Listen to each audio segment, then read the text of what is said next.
I feel amazing. I feel like a unified world champion. Ooh, baby, the youngest. We keep making history. It's what I like. It's what I enjoy doing. They say the left hand, it drop mountains. They say the right hand, be slaying dragons. The untouchable True School Sports Empire, and y'all know the rest, man. Now listen, I'm very tired. Shout out to everybody that joined the 6-hour live fight reaction extravaganza for Shakur Stevenson, Teofimo Lopez.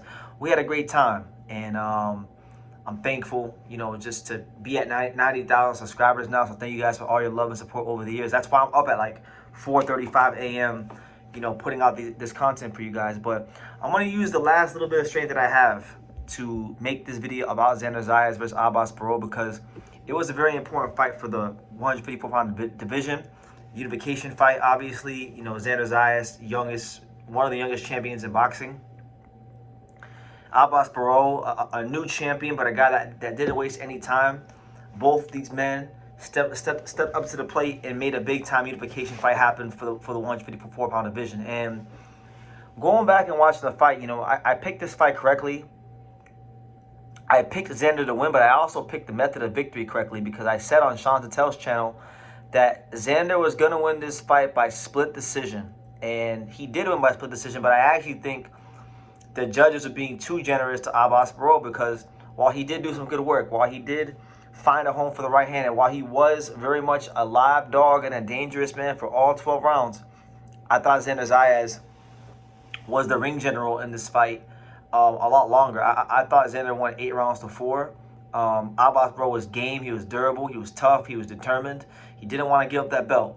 And he did show some chinks in the Xander Zayas defense, but I thought Xander won pretty clearly, honestly. But I guess I can't complain about it. We asked for fairness in boxing, and Xander was the hometown fighter, and they scored it kind of not in his favor for him being a hometown guy. So he gets out of there with a split decision victory, and he is the youngest in charge. He is the new unified WBA and WBO world champion. And I gotta say this: watching the fight, as far as like things Xander did very, very well, I thought he moved very, very well, as he always does. He does a great job of changing his punches. Like sometimes he'll throw a jab and then he'll change it at the last second. Like he does a lot of things subtly really, really good. That's the thing about Xander Zayas. Like these guys like Vergil Ortiz and Jaron Ennis, any idiot can appreciate their skills, because Jaron Ennis has crazy athleticism out of this world, and he's very explosive, and Vergil comes forward and just tries to knock you out and get you out of there with the volume and the angles he has and things like that. But I feel like with Xander, to appreciate his skills, they're a bit more subtle. They don't jump off the page as much as those guys, but they're equally as effective. If they weren't, he wouldn't be a 23-year-old unified champion. So I thought he did a great job when Abass Baraou would come forward and commit to his offense, sometimes turning him with the lead hand to frame him and turn off of him. Sometimes, just doing a great job of fighting his fight. He didn't fight outside of himself. He was able to counter between the shots in the high guard of Abass Baraou. And although Abass Baraou was dangerous, he had him buzzed and hurt. I think it was like in round 9 or 8. Xander just showed that at 23 years old, maybe he's not as athletic as Jaron Ennis. Maybe he's not quite as vicious as Vergil Ortiz. But one thing he's got that are well beyond his years, and maybe beyond the years of some of the guys in this division, is poise, maturity, professionalism. That's what he has.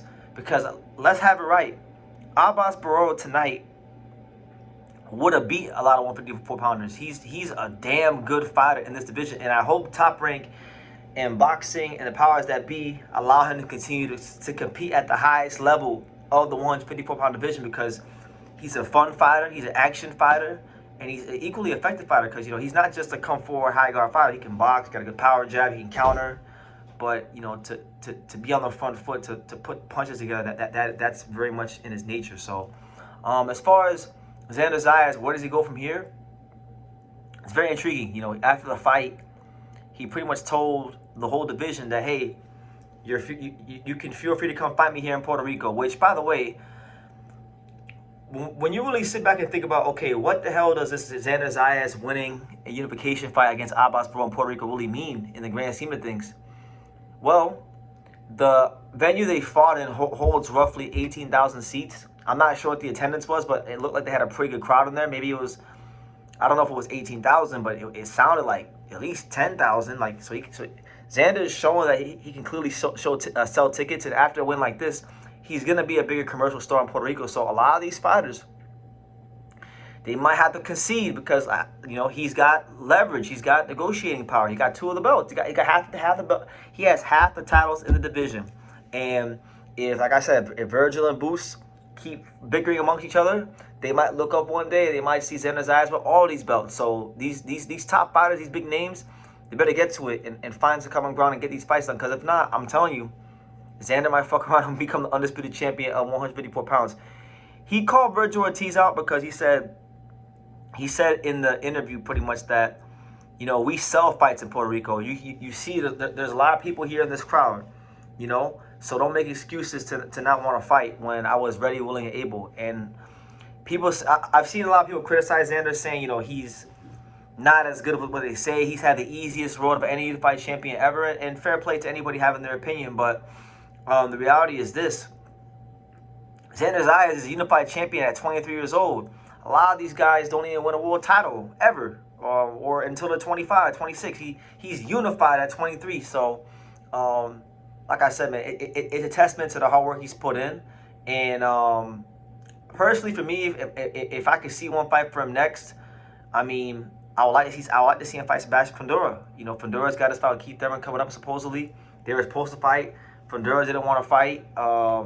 You know, the Virgil thing never happened, so it is what it is. But nonetheless, Xander Zayas, like I said, there's more subtleness to his effectiveness in the ring than Jaron Ennis or Virgil Ortiz. Any idiot can see that Jaron Ennis has crazy athleticism. Anybody can see that Virgil Ortiz puts ridiculous pressure on opponents and has a great power jab. Xander is very good in his own right, and he didn't get those 2 belts on accident, no matter what anybody has to say. So I'm looking forward to seeing what he's going to do. I personally don't think he's going to stay at 154 much longer because Xander Zayas is a growing man, and I could see him going up to 160 and picking off an easy title up there, becoming a 2-division champion. But that's just my thoughts. He didn't say that himself. That's just me, what I think.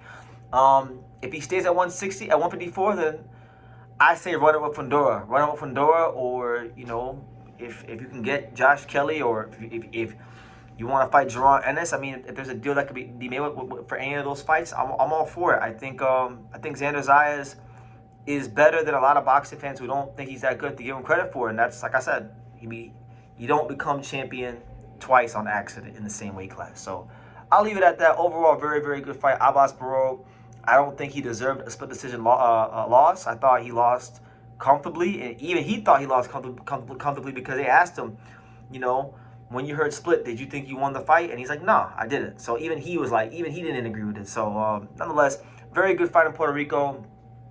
We'll see what's next for Xander. Congratulations to him. South Florida stand-up, Davey Powell. Congratulations to Javier Centeno, his trainer and longtime, you know, father figure. And congratulations to Peter Kahn on all their success. You know, it's been a long road, and there's still more to go. And he's still only just 23. It feels like Xander's older than he actually is, because for most fighters, we only see their big fights. We've seen Xander from the pro debut all the way to now. So how many fighters in boxing can say that they had their pro debut televised all the way to now? Always fighting on big cards, always having a microscope under them, always having that pressure of being the next Puerto Rican, you know, face of boxing. Xander's had that on him from day one, and each and every step of the way, he's passed the test. So congrats to him, and we'll see what happens in the 54 division. Yeah, leave your comments down below, and I'm gonna get some rest. Thank you for watching True School Sports. Thank you for watching another video on the untouchable True School Sports empire, the home of boxing. We're on the road to 100,000 subscribers, guys. So help us keep being great. Help us keep pushing out that real boxing content for the fine folks all around the world. And make sure you jab, you hook, you Mike Tyson, you Mayweather that subscribe button. Pops, show them how do they gotta hit the subscribe button. Pop, pop.